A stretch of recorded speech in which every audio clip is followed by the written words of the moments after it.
What's good, everybody? It is the 50th episode of the Ambition Show podcast. We made it to 50. We've beaten a lot of people. Seriously, most podcasts don't make it past 50, but I'm not here to spit out a bunch of statistics and facts just yet. I want to get into why this is so important and also the importance of the show, and use this as inspiration, use this as motivation for whatever aspirations you have as a creative entrepreneur, as a small business owner, as a sole proprietor, as a person just trying to figure out what lane you want to take and what lane you want to go down, what path you want to go down for your business. Use this as inspiration, use this as motivation. That's what the whole purpose of this episode is. Thank you so much for being a part of it. Let's get it.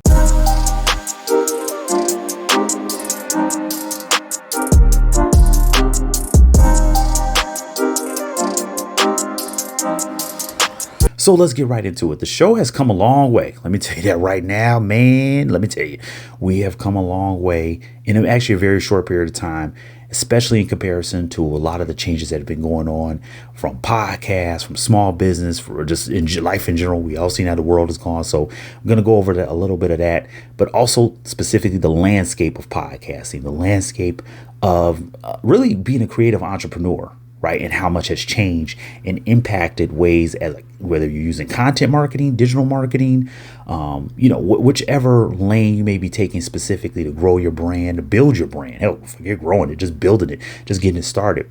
A lot has changed overall just in the past 4 years.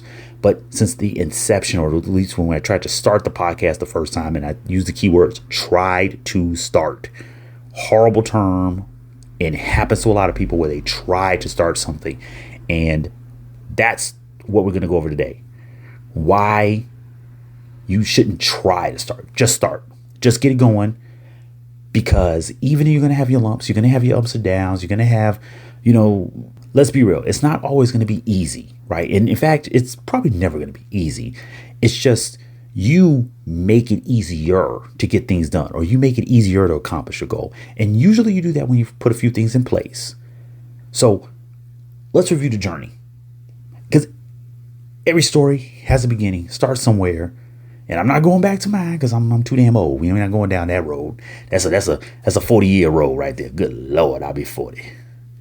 Good Lord, I will be 40 soon. Anyway, y'all know how it is. If you guys have gone to 40, past 40, maybe it's a few years down the road for you, but if you know what I'm talking about, when you realize that, look, good Lord, I've been on this planet for 40 friggin' years, the stuff that you have seen in 40 years. So let's talk about the journey, at least of just the show, right? And the things that have impacted entrepreneurship, small business ownership. Once again, sadly, the troubles and the trials that a lot of people have gone through, with economy changing and the world constantly changing, but the world changing, sadly, a lot of people, have suffered a lot of losses, and they've had to make some major decisions where they wanted to pursue a creative venture, they wanted to pursue an entrepreneurial venture, and they couldn't. They stalled because life, as always, kind of gets in the way, or life happens, or they say life is lifing. Well, that's going to happen no matter what. That's going to happen no matter what. And this has been a 3-year journey. A 3-year journey, real talk. Season 1 was 3 years. Yes, season 1 was 3 years. Okay.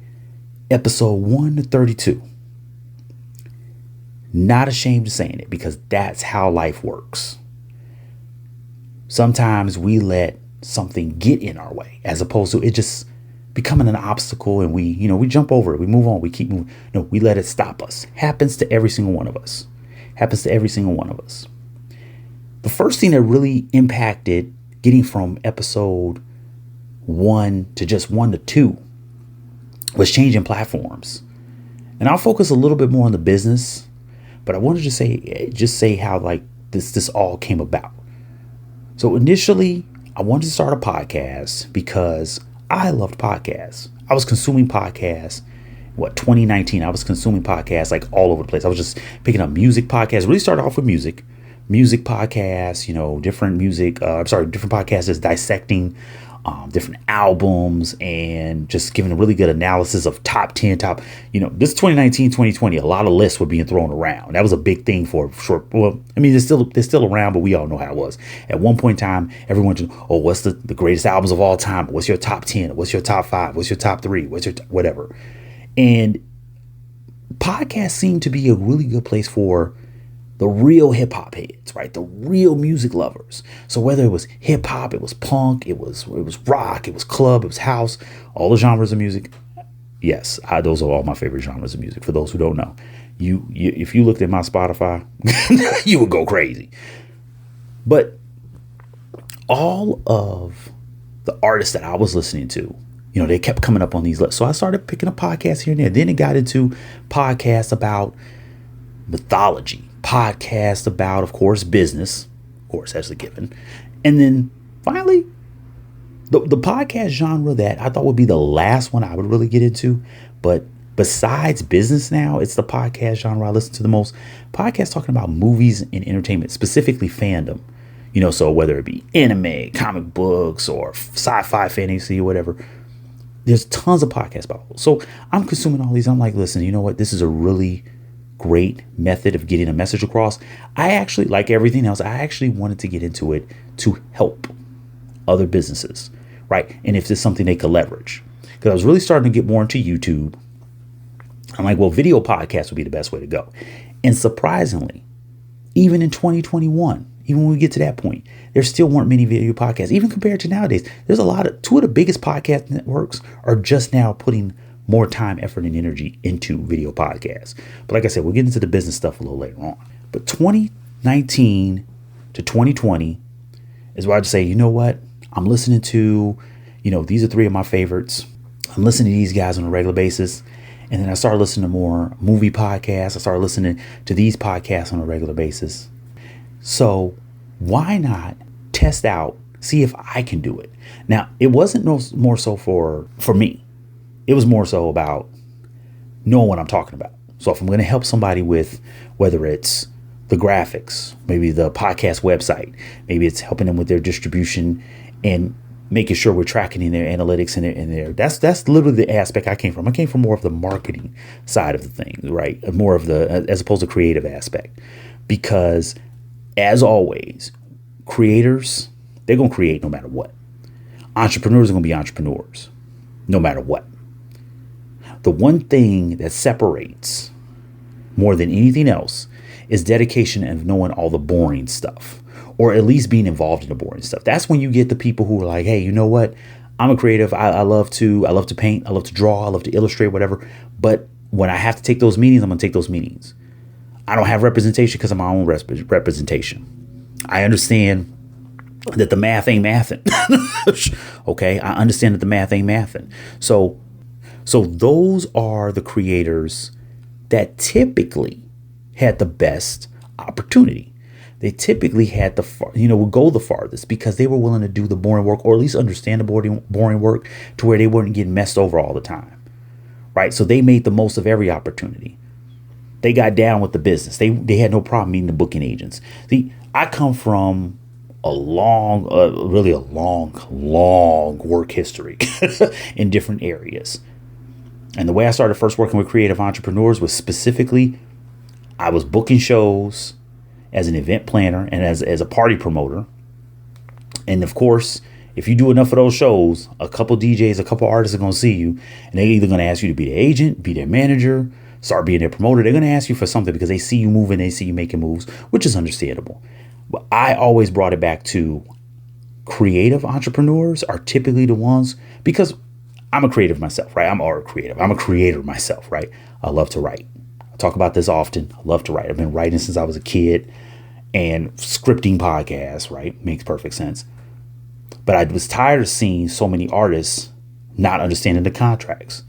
And I was tired of seeing so many artists not understanding the writers and how to negotiate, things like that. So I would take any business acumen I had to say, hey, listen, and that's why I nailed it down to. I brought this up in an episode about marketing we had.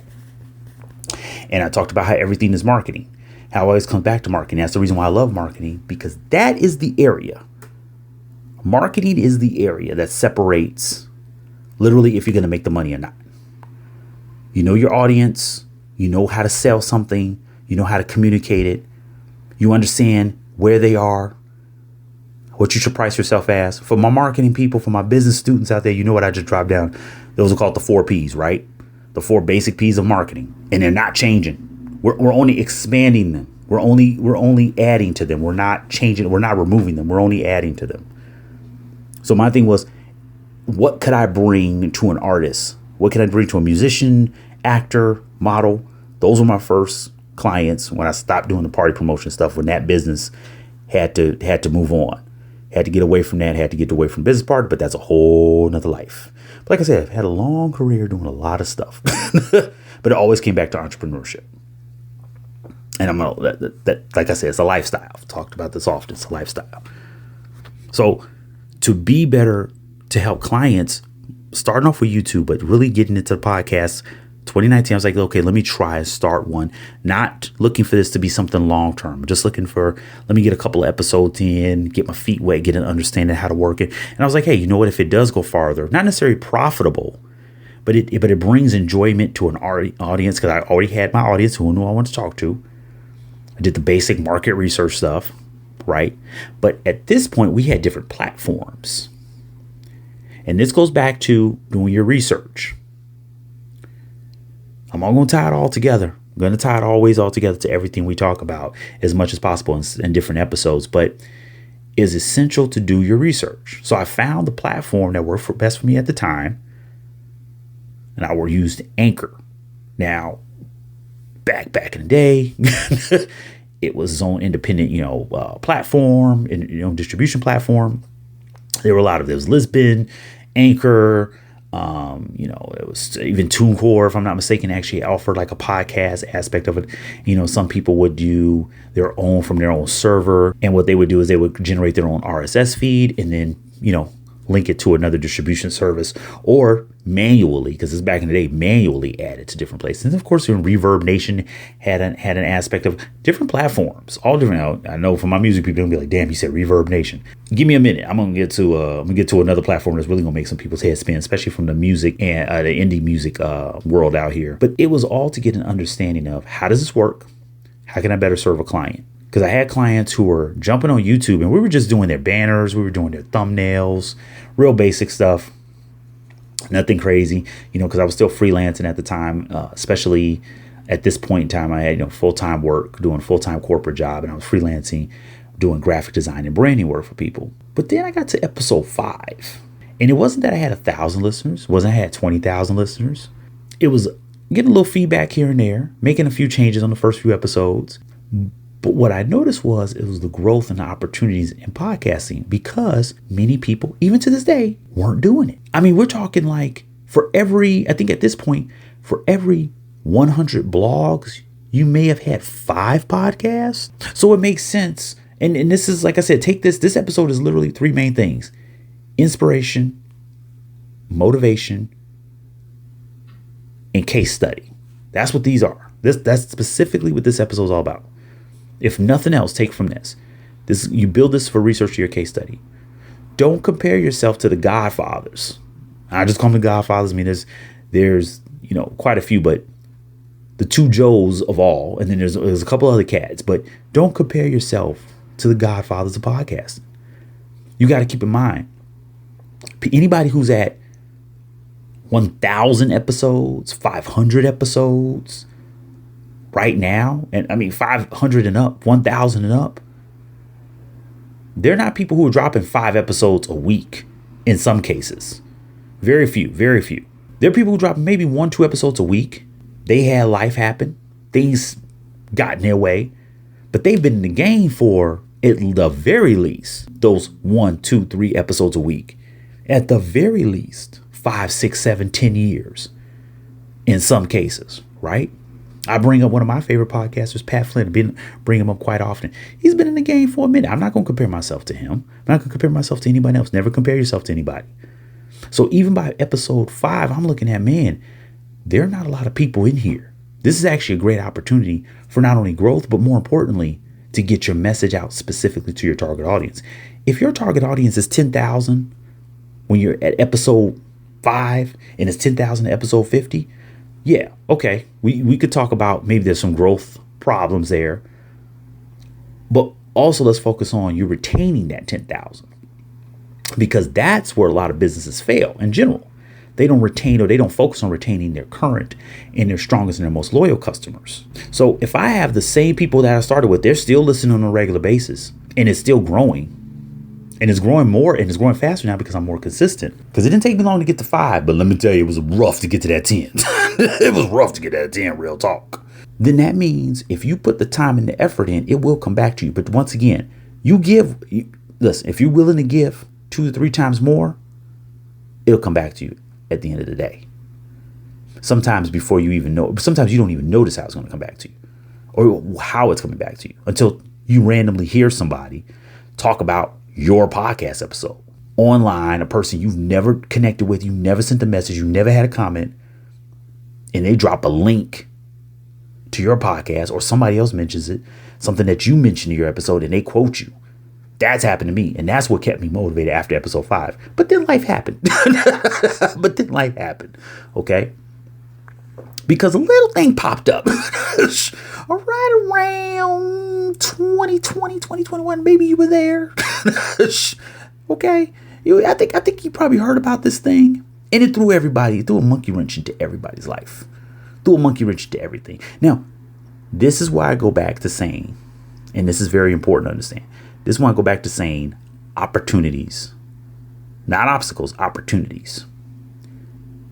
And I send a shout out to anybody and everybody. This is the reason why you see certain channels that have blown up on YouTube.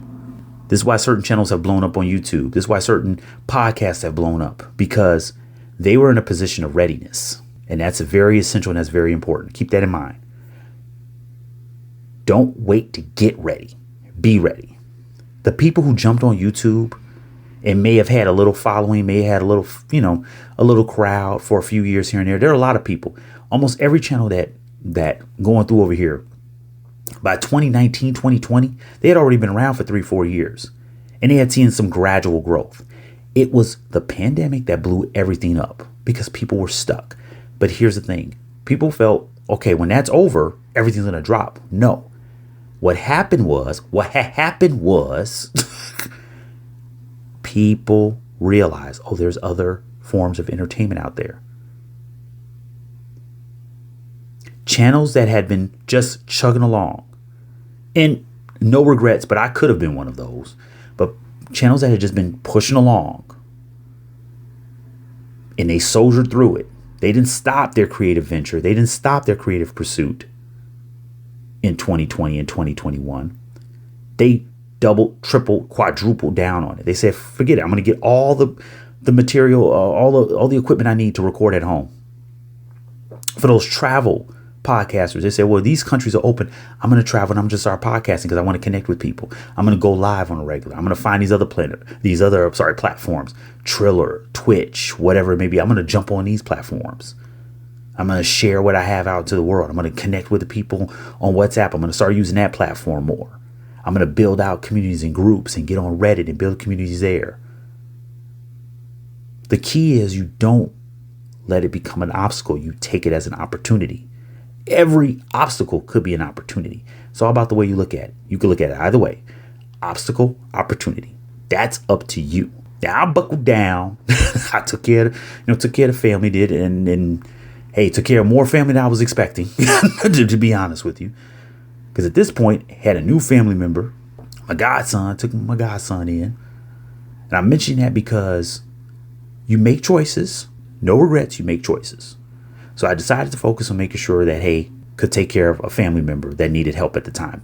Needed a little more focus, needed a lot more work because I didn't have no children, still don't have no kids. So it was like, that changed up. Life changed up. And unfortunately put a lot of my creative endeavors, and I'm not blaming anybody, put them on the back burner. Don't put something that you really want off to the side. You might slow down a little bit, but don't stop. So that's why it took a long time to get just to 10, literally over a whole year, which finally got me to 15 going into early 2021. Changing up, trying to get more clients, trying to build out the business, but decided to put podcasts to the side. Not even starting a YouTube at that point, even though I had every opportunity to do those things. So no regrets, just lessons. And then what do we see? Mid 2021, we see more investment going into creative ventures than ever before, right? I mean, we're seeing people who are actually doing very well, drop shipping, doing very well, print on demand, doing very well, podcasting, blogging, vlogging, YouTube, everything. And of course, when you see this, you're going to see these crazy levels of investment, not from the entrepreneur, not from the artist, but from the corporations, because they see it as an opportunity to make money. Now, if they see it as an opportunity to make money, that means you have an opportunity to get the funding you need. We saw some of the best years of Kickstarter, Indiegogo, crowdfunding. Some of the best years of investment happened during that period, shockingly enough. But sadly, we saw the other end of the business, right? We saw a lot of brick and mortar businesses. Now, that's when my business really started turning around, and I was able to put more effort into it, into search engine optimization, into web design, but especially search engine optimization, because more businesses finally realized, hey, we need to be online. And from that adjustment, that's when I was able to get from 15, really seriously, 15 to 20, 15 to 25. Because throughout that 1 year period from 2021, 2022, I was starting to put more time and effort into it as best I could, because once again, I'm still seeing the opportunities there, and I'm also seeing where the investment's going. And that's what you guys got to do. You got to look and realize, you got to follow in fact, I'm going to put a link in the description of this episode, specifically a couple places. If you have a podcast, it's specifically for podcasts. So, and you know what I do for YouTube as well. There's a couple places that you can get really good insights and good information and good tools you can use for podcasts as well as vlogging, specifically YouTube. So I'll put a couple links to those tools, and you let me know which ones you use as well, which ones, help you in your creative venture. But this is what I noticed happening. I was like, this is specifically what I'm talking about. This is when I noticed, hey, there's more investment coming in. So that means this is an opportunity for creatives to make the most out of this and make this full-time work on a regular scale, like the same way people were doing with blogging. And blogging ain't going nowhere. It's changing. It's about to change up. It's already changed up, but it's about to significantly change up within the next 2 years, from 2025 through the end of 2026. And we could talk about that in another episode. But specifically at this time period, what we were talking about in 2021 to 2022, this was the opportunity to say, okay, where am I going to put? Is it going to be vlogging? It's going to be podcasts. It's going to be both. I'm connecting the dots. What's going to happen here? And to take full advantage of it, that's why I said we're going to find just a clean slate. We're going to cut off make a season 1, start up a season 2. What's the best opportunity to do that?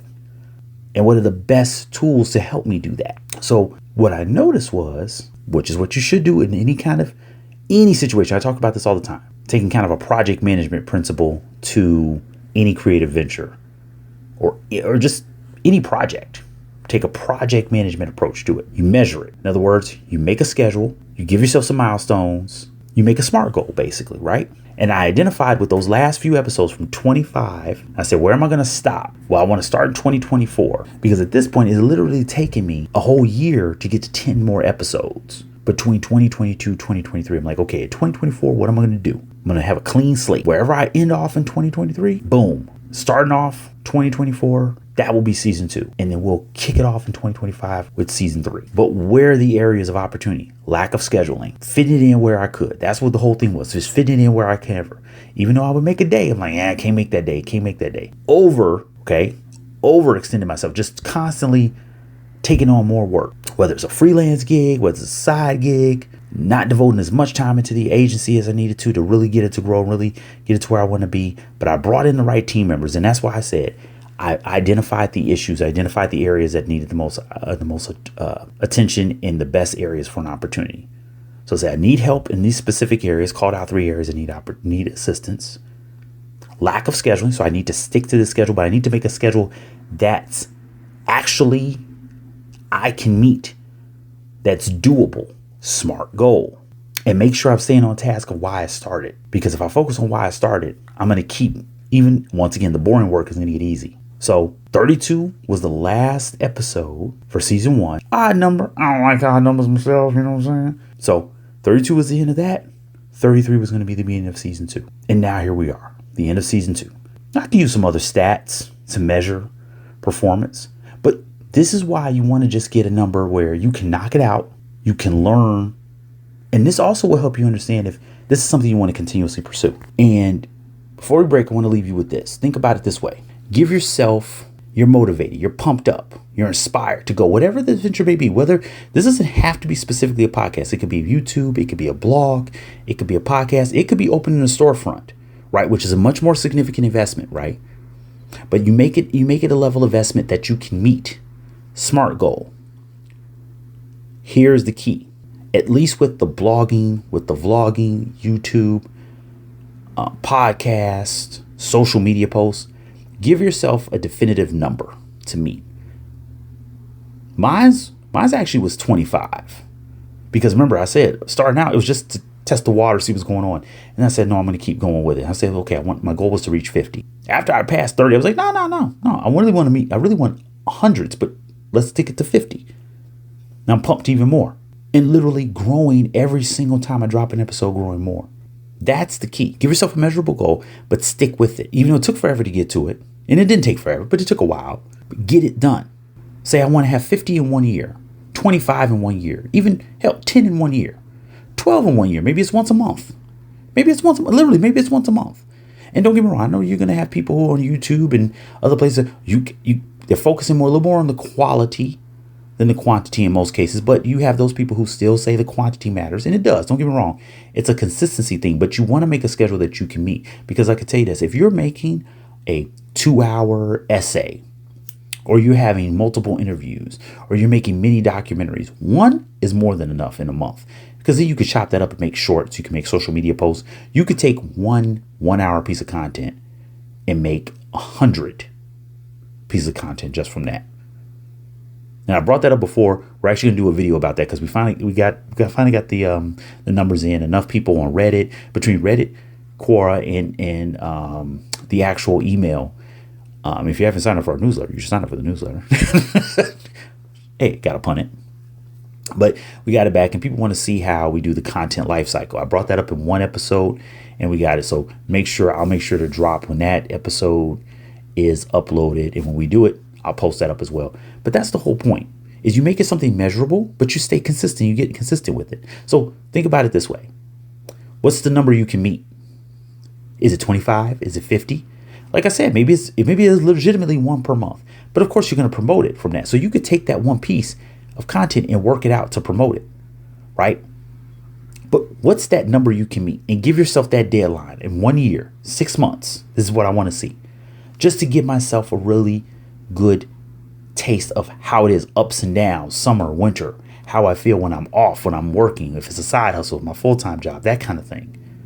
And give yourself the opportunity to see if it works for you and the opportunity to succeed. And don't let an obstacle get in your way. That obstacle is just another opportunity. You might have to pivot. You might have to shift it around. You may need to bring in a teammate. But if you give yourself a realistic number, a realistic schedule, and you measure in that time period, well, if I didn't meet that goal, why not? What was the thing holding me back? Like I said, I call it out for myself. Lack of proper schedule, or let's just say more so lack of sticking to the schedule and making a realistic schedule. Those are the two things. Lack of making a realistic schedule and lack of sticking to that schedule, which was hard because it wasn't realistic, but hey, I still made it right. So be honest with yourself. It's two mishaps there. And then trying to do everything on my own instead of having a teammate. So I brought in a teammate, made a realistic schedule, but I made sure I reached those numbers no matter what that I wanted to say, okay, I'm willing to go forward with this. Be honest with yourself. What are the things that could be obstacles for you that you may need to turn into opportunities? What is a realistic schedule for yourself that you can consistently meet? And why are you starting? Write those down. Write those down. Give you a second. And then we'll come back with the business and the way the business has changed and some opportunities that you can take and some opportunities that you can take full advantage of. Not only the ones in the comments, but a few others I'm going to share with you when we come back. Okay, y'all. So The way the business has changed up, make sure that you write those down now. All right, we ain't forgetting them. Make sure you write down those 3 points that I called out earlier. And they're going to fit right into these, because these are the things that are going to help you. These are the things that are going to help you get over, any potential obstacles and make sure you actually stick to your why. So I brought up earlier that originally the first platform I used was Anchor. Now, Anchor was bought out recently. Well, probably about a year's time, depending upon when you listen to this. Probably about a year's time, it was bought out and purchased by Spotify, which is one of the biggest platforms to consume podcasts. Keep that in mind as well, that now one of the bigger distributors is also one of the biggest kind of the channels of in production. So you want to be careful. And it's the same way I've brought this up about websites before, but you want to be also cautious of doing stuff like that, where if it's a platform that you're buying your domain from, it's also the same platform that's hosting your website, right? You want to be sure you'll be able to take that domain easily without having to get out of a contract, or, make sure you can take your files, you can get all your data. So I always would suggest that you go with a platform. Yes, it might also work as a distributor, if you will, like it goes through other platforms, but you don't have to go through to produce all your podcasts, right? So you do all your audio, whether it's through, Audacity, or, it's through GarageBand or something like that. You own all your audio, you own all your video. You don't necessarily produce on a platform and then distribute. Always cautious of that, just from, you can imagine, I brought up how I worked with musicians. I haven't gone too much in detail about it, but working with musicians over the years, I've seen all those challenges, right? And how that can become an issue sometimes with distribution and ownership. But also it helps you understand how it works. Like I said, before I was even going to work on anyone's podcast from a analytics standpoint, from a design, website standpoint, from a tracking and, marketing standpoint, I wanted to understand exactly how did the industry work? How did the tools work? One of my favorite platforms to do this is Podbean. That's the platform that I use. Full disclosure, tried 2 others. By far, this is my favorite. And actually, that was one of the things that kind of, some of the situations with recording, uploading, the ease of use. I wish I had found Podbean sooner. I think I would have been a lot farther, or at least I would have gotten to the point I wanted to a lot faster. The platform can help, especially if you're just learning. So look out for different tools and learn about different tools. Now, there's a link to Podbean in the description of this episode for you to check out. Let me know what you think. And if you have a platform that you're in love with, awesome. Stick with it. Stick with what you're comfortable with. But sometimes that learning curve, that could be the one thing that prevents you from taking it to the next level. I will say one of the things, Podbean was one of the first platforms that I saw, at least, in researching. I'll be honest, I only looked at about 5 or 6 initially and recorded on one, purchased the plan for 2. I must be honest with you. I did it to really test the waters, and went forward with one for a couple episodes. Said, nah, that ain't gonna work. Scrap that. Redid it. Re-recorded all that stuff. Podbean was the first platform I noticed with your own ad network, and that's very important because this is your creative venture, right? And an ad network where you can potentially profit from your creative venture as soon as you start, depending upon if you're coming in with a following or not, is awesome. Since they were the first one to have that I recognize, and I would always suggest them because they were one of the first to offer that immediately, no matter what your audience count was.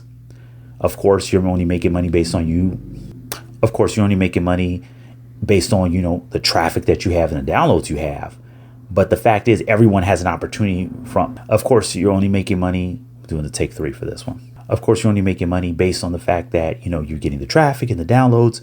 But the fact is that everyone has an opportunity at it, basically to profit from it from the very beginning.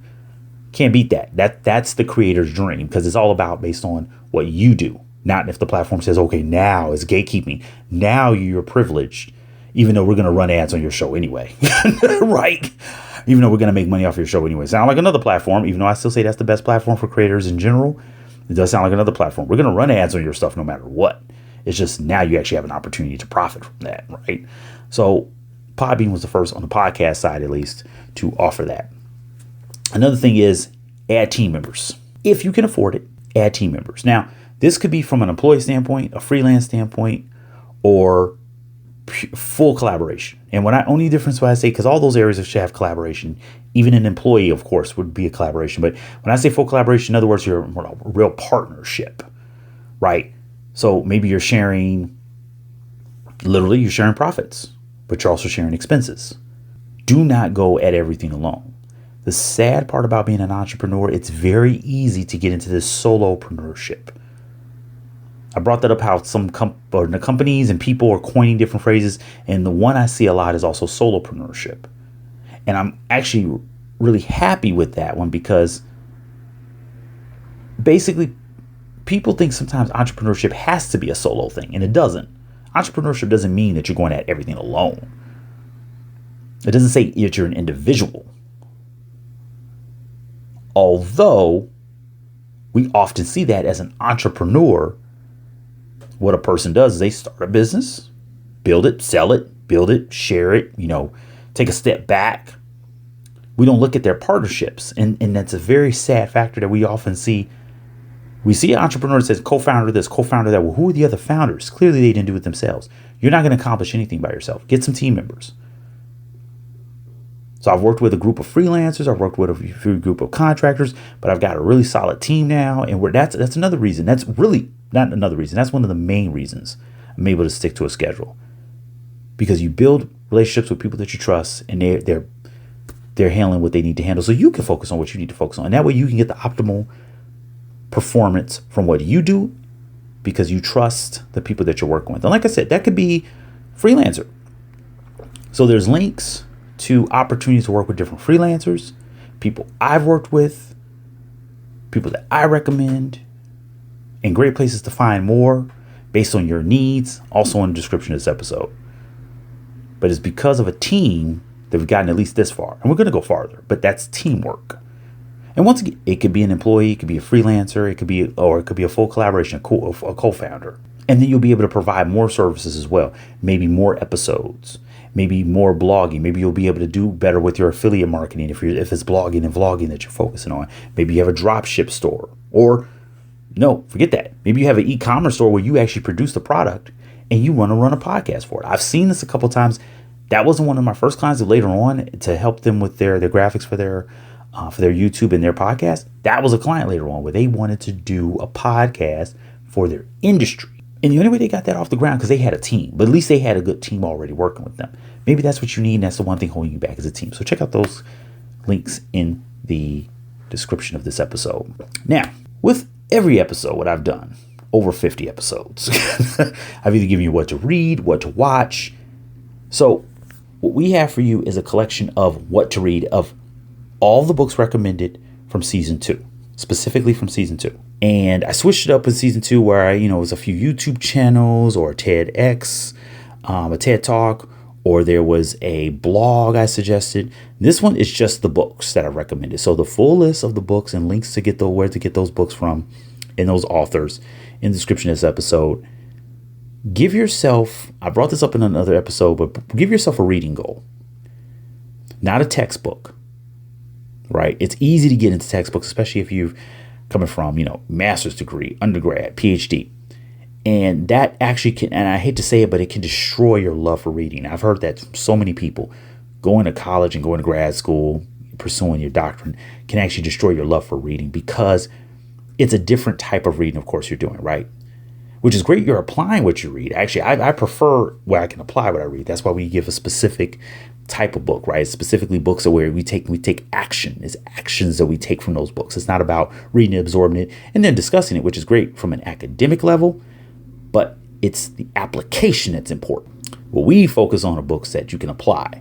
So Be a Free Range Human, right? By Cantwell. Or one of my favorite titles, and hey, if you got the kiddies around, maybe put them away, but The Subtle Art of Not Giving a Fuck by Mark Manson. That book alone will pull your head out your butt. I'm a grown up. You a grown up. Told you, I'm at 40, y'all. Okay, then now there's some language I won't say, of course, but let's get down to it. I'm 40. Don't care. Pull your head out your ass. Okay? And get to work on yourself. Help yourself by getting out of your own way. Great book. Give yourself a reading goal. One book. a month, one book every 2 months, one book every 3 months. Because if you read a book and you come back to it, guarantee you're going to find a lot of stuff you missed the first time. You're going to find a lot of stuff you missed the second time. And I mean, and that's why I say the only thing I'm talking about is non-textbooks. Anything that's a non-textbook, sci-fi, historical fiction, self-help, business, economics, diet, weight loss, whatever, romance, doesn't matter. Some areas are going to be harder to apply, of course, if you're reading sci-fi. You can still find ways to apply the principles, the things that were aspect of the tone of the book, the themes of the book. Lists of the books from season 2 are in description, and I will ensure that in season 3, somebody brought this up. I'm gonna ask you guys, just like before, just like with the content life cycle video, and we've got some really good feedback. We could do an episode where we specifically, or we could do it on a whole nother side of the channel where we focus on just doing a little more analysis on one of the books, and it could be like a short, not like a book report, but a short review and what other people pull from it. Specifically, another business leader. It would be nice to hear from a business leader that has applied that book or has used that book, or even their recommendations. As you know, when we have guests, and we definitely will have more guests in season 3, but when we have guests, we often ask them what do they read, or what their types of books that they like. And I would love to find out that. So if you guys, if you guys have an interest in hearing either from a business leader, like their analysis of a book or how they applied a book, of course, we would do that anyway with them as a regular guest, but the episode would just focus on that. So it'd be a lot shorter, and it would just focus on that one book and how you can apply it and how they've applied it. Or we could do kind of just like a book review, if you will, and how that can be applied and how that's helped business leaders. More than happy to do an episode about that, because there's a couple of them we brought up, why, or start with why, or launch, the 5-second rule, the 0 to 1. It's been a couple of books that people have taken a further interest into. The books from season 2 are all listed in the description of this episode. Let me know which one you checked out. Let me know which one you recommend. That's why this episode is literally called Lessons Learned. Do this at the end of every project. Every project has a lessons learned. From our project managers or product managers, doesn't matter. They, other practice and philosophy has kind of a retro that's done at every project. But for those who don't know, it's a retrospective. It's literally, we look back at the project, look at everything that was done, everything that was accomplished, and say, okay, this is what was done right. This is what wasn't done correctly. What can we learn? It's not beating ourselves up. It's what can we learn to ensure it doesn't happen again. If you're dropping your album, okay, what did I learn? If you are coming out with a new blog, you could take it by article or you could take it by seasons. Podcast, blog, vlog. What did I learn? You dropped a new project or product at your business, whichever one it may be. What did we learn? I'll say it again. You ain't learning, you ain't living. It's just that simple. Because that means you're just going around in a circle doing the same shit. Going around doing the same shit. And that stink ain't coming off, y'all. It's going to stick with you. Because that means you're just doing it even more. You're just spinning around, not progressing in any kind of way. And then you look up, 10 years have gone past. Seriously, it can happen like that. It can seriously happen like that. So now as I look back at 3 years, I'm like, whoa, not only made new friends, built out a team, 50 episodes in, brought in new clients. That's progress. That's what you want. That's progress.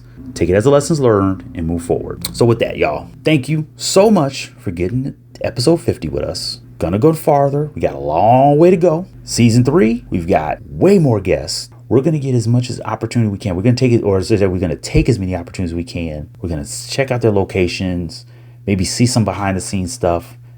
And you guys, literally, every single episode, take this as a business class, but it's action oriented. After this episode, what's the book?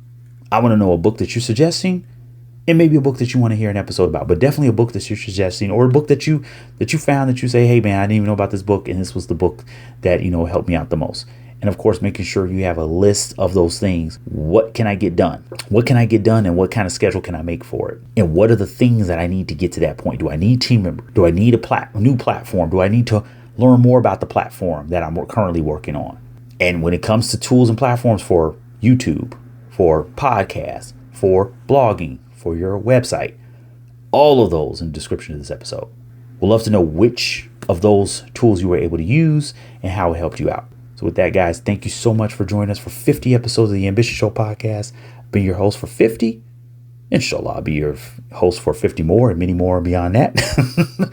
But take advantage of those links in the description. Let me know which books work out for you.